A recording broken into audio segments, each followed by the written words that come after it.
sendang ini sebagai tempat mediasi untuk mendapat sesuatu atau keinginan tertentu. Terdapat beberapa prasasti Trisoka.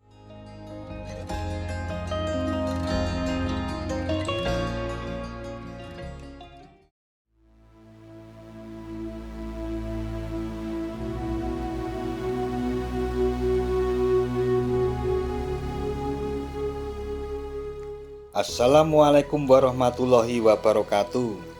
Mitra DMTV, Desa Girijati, Kecamatan Purwosari, Kabupaten Gunung Kidul, Daerah Istimewa Yogyakarta mempunyai beberapa wisata minat khusus yang memiliki legenda dan sejarah yang telah diketahui oleh khalayak umum.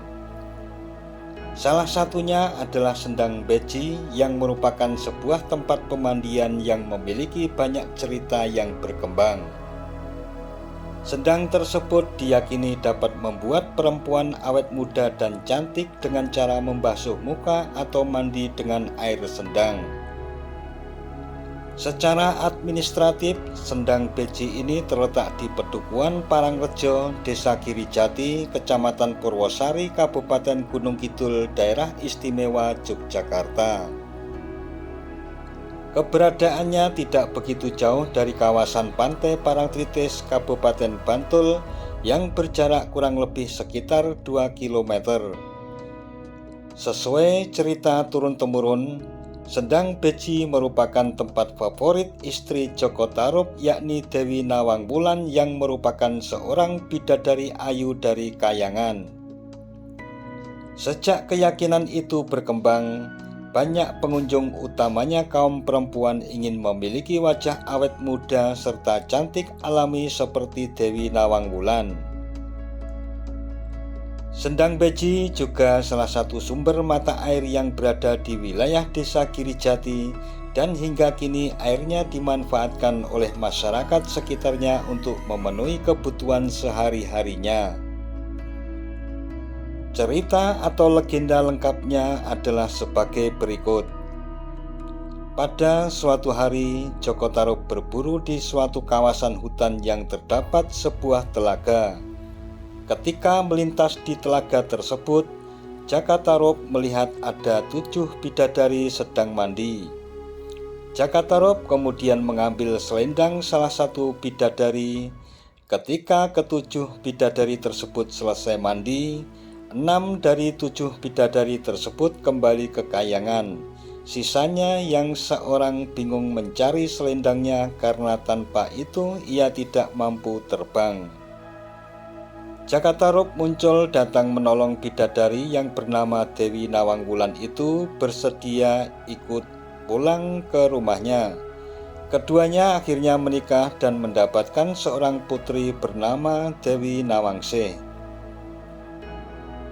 Selama hidup berumah tangga, Nawangwulan terlihat bahagia dan selalu memakai kesaktiannya untuk memenuhi kebutuhan hidupnya. Sebutir beras bisa dimasaknya menjadi sebakul nasi.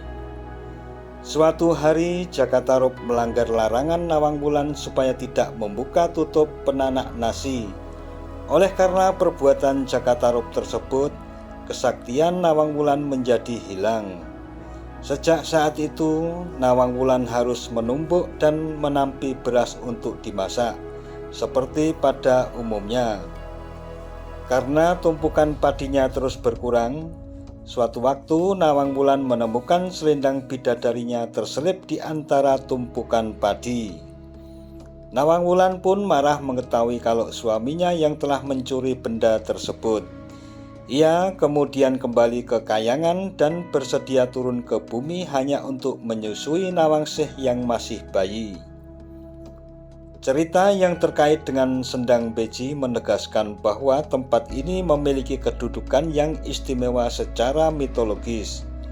Dengan begitu pula, air dari sendang ini kemudian dipercaya dapat memberikan tuah atau khasiat bagi kecantikan atau ketampanan orang yang menggunakannya untuk mandi maupun minum. Bukan hanya itu, mitos itu kemudian juga berkembang, yakni dengan munculnya kepercayaan bahwa selain untuk kecantikan dan awet muda, Air sendang ini juga berkhasiat untuk kesuburan tanaman dan juga penyembuhan. Tidak mengherankan jika sendang ini banyak dikunjungi orang yang senang bertapa atau mengheningkan hati dan pikiran. Banyak orang memanfaatkan sendang ini sebagai tempat mediasi untuk mendapat sesuatu atau keinginan tertentu. Terdapat beberapa prasasti Trisoka yang ada di sejumlah titik sendang beji. Salah satunya yang bertuliskan ngudi sejatining becik, gayuh urip kepenaran, berbudi bawa leksono. Maksud dari prasasti yang juga sebuah kata-kata pepeling atau pengingat adalah selalu berusaha mencari kebenaran sejati, berusaha dengan sungguh-sungguh untuk hidup yang tepat dan berjiwa besar. Pada perkembangannya dewasa ini, sendang beji banyak dikunjungi oleh banyak wisatawan religi yang berasal dari luar daerah, bahkan dari luar Pulau Jawa. Kebanyakan pendatang ingin melaksanakan meditasi untuk memperoleh ketenangan hati, juga mengharapkan kesembuhan dari penyakitnya dengan mandi dan berendam di air sendang beji ini. Tidak ada retribusi khusus untuk masuk di tempat wisata minat khusus ini. Pengunjung hanya dikenai biaya parkir yang sifatnya sukarela dengan memasukkan uang ke dalam kotak yang tersedia. Terdapat juga warung jajanan dan minuman di sebelahnya serta bangunan pendopo tempat pengunjung untuk bertirakat di samping tempat mandi yang berada di depan pintu masuk tempat pemanjatan doa yang berada di bawah pohon beringin besar dengan beberapa arca sebagai pelengkapnya. Nah mitra DMTV, demikian tentang sendang beji sebagai tempat wisata minat khusus serta sendang sumber air yang tidak pernah kering bagi masyarakat di sekitarnya. Jangan lupa subscribe dan tekan tombol loncengnya agar tidak ketinggalan dengan video-video terbaru dari DMTV. Sekian dan wassalamualaikum warahmatullahi wabarakatuh.